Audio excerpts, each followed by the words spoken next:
Good afternoon, guys. It's Scottle here. Um, I thought I'd make a quick recording, and I'm going to switch off the camera in a couple of seconds. I don't think you need the extra bandwidth wasted, and you don't need to look at my face while I'm doing this. I called for any questions that you have the other day on the assignment because we won't be able to speak to each other tonight on Wednesday night because of the load shedding problem, for which I apologize. And I just want to answer some of the questions I received. Firstly, there was a question about how wide does the assignment need to be? So I get a memo that gives me um, a rubric, obviously, which you have, and then a model answer. But that model answer, if any of you write the model answer, I would be very surprised because that model answer is very wide. This assignment calls for you to select a problem, one of those three problems given, and then it's unlikely that you could address the whole problem. So you need to look at a specific part of that problem and address it. I quite frankly don't care how wide or how narrow and shallow you want to go. Um, to the person who asked me the question, I wrote back and said, for example, you can, if you want to look at the problem that we have around enough black students being in the higher education system, you can look at it in private higher education, you can look at it in public, you can look at it in STEM courses. You can even go, if you want to, um, go and look at it. Why are people not rolling from TVETs into university? So there's many ways to which you can do that. So don't get hung up in take a part or the whole, focus on that part, write it up, and that's it. I want to see a good, well-researched piece of writing. That's all. As long as you address the question and you address the question in the manner that you prefer, I'm happy. Second question I had was around safer sign, and safer sign being high. Um, and in this case, the person that wrote the message said, well, I'm struggling because I see all my references have been highlighted, and then many of my headings have been highlighted. And the person was at, I think, a high 30 or low 40% on safer sign. They were concerned. How I approach safer sign, I open every single safer sign report. So I'm going to look at your safer sign report. I'm not really interested whether it says 5% and whether it says 80%. I'm interested in where does it come from.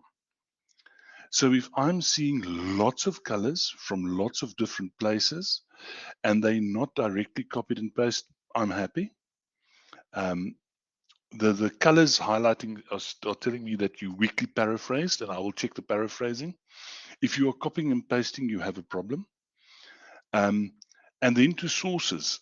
If many of your sources are highlighted and it's many different colors, it simply means you using sources that many other people have used before, which probably means you're using good sources.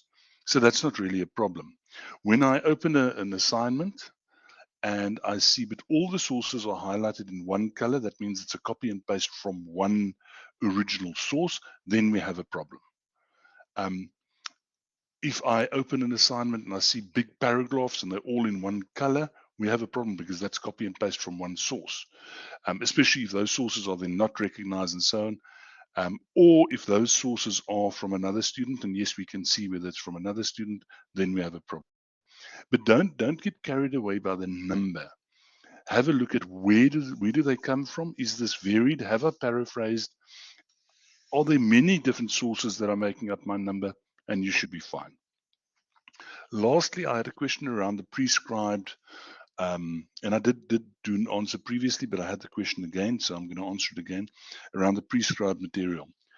The prescribed material, some of it has been updated. There are newer versions of those documents. Some of them, there are other documents and I sent one out recently in a announcement. Some of them there are better, newer documents.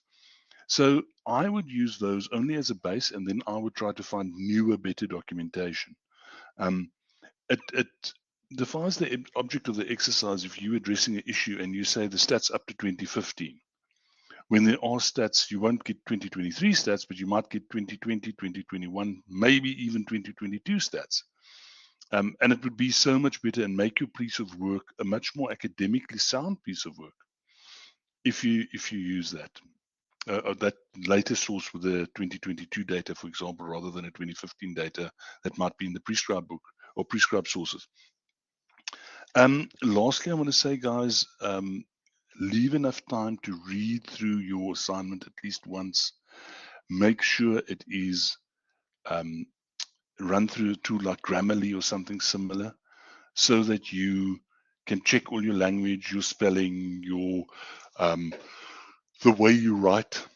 It just makes so much easier reading, and easier reading makes marks for easier marking, makes for better marks. And it doesn't look like an incomplete rush job. So please leave yourself some time, and then also leave yourself enough time to be able to hand it in for it to upload well ahead of the timetable of the due time, so that there's space if something goes wrong. If something does go wrong, remember, I can do nothing for you. You need to take a screenshot of it immediately, showing the time, showing the fault, and then send it through to the customer relations officers at the online campus, and ask them to assist you. I can't give extensions. I'm not in a position to do that. You will have to then get an official extension and so on if there was some kind of a technical problem. And please remember, load shedding is not considered a viable excuse for not handing in time. Please, please, please, guys, remember that. Okay, I'll leave you with that. Good luck, and we'll